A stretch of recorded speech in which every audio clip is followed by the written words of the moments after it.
지갑 속에 신용카드 한 장쯤은 들어있을 겁니다. 어쩌면 여러 장일 수도 있죠. 그런데 혹시 이런 생각 해본 적 있나요? 은행들이 왜 이렇게 공격적으로 신용카드를 권유하는지 말이에요. 쇼핑몰 앞에서, 거리에서, 심지어 전화로까지요. 무료 캐시백에, 무료 항공권에, 호텔 숙박까지 제공한다면서요. 이렇게 좋은 걸 왜 그렇게 열심히 나눠주려는 걸까요? 2025년 기준 미국인들의 신용카드 빚이 1조 2천억 달러를 넘어섰습니다. 평균 이자율은 20%가 넘죠. 한국도 상황이 크게 다르지 않아요. 신용카드 연체율이 계속 상승하고 있고, 특히 2030 세대의 신용카드 빚이 급증하고 있거든요. 그런데 은행들은 여전히 엄청난 수익을 내고 있어요. 캐시백도 주고, 포인트도 주고, 무료 항공권까지 주면서도 말이죠. 도대체 어떻게 이런 일이 가능한 걸까요? 답은 간단합니다. 시스템 자체가 그렇게 설계되어 있거든요. 당신이 이긴다는 생각하는 순간 사실은 그들이 더 크게 이기고 있는 거예요. 무료 항공권 받았다고 좋아하는 사이에 당신은 이미 그 몇 배를 더 쓰고 있는 거죠. 오늘은 신용카드 시스템이 실제로 어떻게 작동하는지, 그리고 그들이 어떻게 당신의 심리를 이용해 돈을 벌어들이는지에 대한 이야기입니다.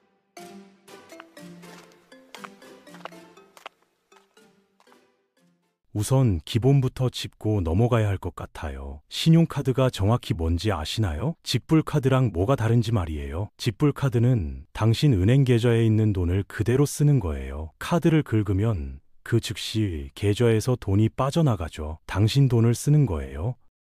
근데 신용카드는 완전히 다릅니다. 카드를 긁는 순간 당신은 은행에서 돈을 빌리는 거거든요. 영어로 신용이 크레딧인데 이게 사실상 빚이라는 뜻이에요. 문자 그대로는 아니지만 거의 그런 의미죠. 예를 들어볼까요? 은행 계좌에 10,000원이 있고 100만 원짜리 새 스마트폰을 사고 싶다고 해봅시다. 직불카드로 결제하면 계좌 잔액이 0원이 돼요. 당신 돈을 쓴 거니까요. 근데 신용카드로 긁으면요, 계좌에는 여전히 100만 원이 그대로 있어요. 대신 신용카드 회사에 100만 원을 빚진 거죠. 이게 핵심이에요. 정해진 기간 안에 그 돈을 갚아야 한다는 거예요. 그렇지 않으면 이자가 붙거든요. 그게 바로 은행이 돈을 버는 방식이죠. 신용카드 사용은 기본적으로 대출을 받는 것과 같아요. 단지 훨씬 빠르고 부드럽고 쉽게 느껴질 뿐이죠. 신용카드에는 보통 신용한도라는 게 있어요. 당신이 빌릴 수 있는 최대 금액이죠. 어떤 사람은 50만 원, 어떤 사람은 500만 원, 어떤 사람은 그보다 훨씬 더 많은 한도를 받아요. 책임감 있게 사용할수록 한도가 올라가는 구조죠. 여기서 이런 생각이 들 수 있어요. 잠깐, 그럼 신용카드는 완전 해자 아니야? 공짜로 돈 빌려주고 제때 갚으면 이자도 없고 심지어 포인트까지 주잖아. 무료 항공권에 무료 호텔까지. 역대급 딜 아닌가요? 바로 거기서 함정이 시작됩니다. 많은 사람들이 이렇게 생각해요. 그냥 신용카드로 평소처럼 쓰고 제때 갚고 포인트 챙기면 되는 거 아니야? 똑똑한 소비 같잖아요. 근데 현실은 이래요. 대부분의 사람들이 실제로는 매달 전액을 갚지 않거든요. 본인들은 갚는다고 생각하는데도 말이에요. 왜 그럴까요? 신용카드 청구서를 보면 두 가지 숫자가 나와요. 총 사용 금액과 최소 결제 금액. 예를 들어 10,000원을 썼다면 청구서에는 총액 100만 원이 나오고 그 달에 최소한 내야 할 금액은 25,000원 정도로 나오죠. 100만 원 전부를 낼 수도 있어요. 근데 많은 사람들이 최소 금액인 25,000원만 내요. 마감일 전에 최소 금액만 내면 연체료가 안 붙거든요. 이게 바로 함정이에요. 97만 5천원은 다음 달로 넘어가요. 거기에 이자가 붙죠. 이런 식으로 계속 반복되는 거예요. 갚는 기간이 길어질수록 이자는 계속 쌓이고 그게 은행의 순이익이 되는 거죠. 이게 단순한 이론이 아니라는 걸 보여드릴게요. 2025년 미국에서만 신용카드 빚이 1조 2천억 달러를 넘었고 평균 이자율은 20%가 넘었어요. 한국도 비슷한 상황이죠. 2024년 기준 신용카드 이용액이 1,000조 원을 넘어섰고 연체율도 계속 상승하고 있거든요.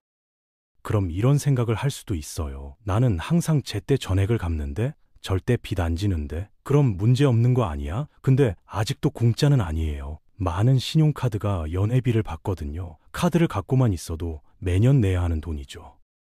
모든 카드가 연회비를 받는 건 아니에요. 근데 고급 카드들은 대부분 받아요. 그래서 은행들이 여러 등급의 카드를 만드는 거예요. 일반, 골드, 플래티넘, 블랙 이런 식으로요. 등급이 높을수록 더 많은 혜택을 주고 한도도 높아지지만 연회비도 올라가죠. 카드를 쓰든 안 쓰든 연회비는 내야 해요. 자, 그럼 이제 다른 시나리오를 생각해 볼까요? 당신이 정말 책임감 있는 사람이라고 칩시다. 항상 제때 전액을 갚고 연회비도 기꺼이 내요. 그럼 포인트랑 캐시백, 무료 항공권, 호텔 숙박 같은 혜택을 받을 수 있잖아요. 이게 더 똑똑한 소비 방법 아닐까요? 내 돈으로 휴가 가는 것보다 저렴한 거 아닐까요? 그렇게 간단하지 않아요. 은행이 그냥 친절해서 무료 휴가를 주는 게 아니거든요. 이런 보상 프로그램은 당신이 더 저축하게 만들려고 있는 게 아니라 더 많이 쓰게 만들려고 있는 거예요. 실제로 많은 연구 결과가 이걸 증명해요. 사람들은 현금 대신 신용카드를 쓸 때 평균적으로 더 많은 돈을 써요. 왜냐하면 신용카드는 진짜 돈처럼 느껴지지 않거든요. 지금 당장 내 계좌에서 돈이 빠져나가는 게 아니니까 돈을 쓰는 것 같지 않은 거죠. 캐시백을 보통 1~2% 돌려받아요. 근데 그건 돈을 쓴 다음에만 받을 수 있는 거예요. 100만 원짜리 스마트폰을 샀다고 해봅시다. 2% 캐시백이면 2만 원을 돌려받는 거죠. 포인트 카드라면 카드마다 다르지만 대략 1200에서 3600포인트 정도 적립될 거예요. 여기서 문제가 생겨요. 실제 항공사 데이터를 보면 무료 국내선 항공권은 보통 15,000에서 25,000포인트가 필요해요. 국제선은 7만 포인트가 훨씬 넘죠. 스마트폰 한 대 사거나 장 몇 번 받다고 되는 게 아니에요. 수천만 원을 써야 하거나 부업처럼 보너스 제한을 쫓아다녀야 해요. 이게 바로 심리적 함정이죠. 당신이 카드를 긁을수록 은행은 더 많은 이익을 얻어요. 당신한테서도 가게에서도요.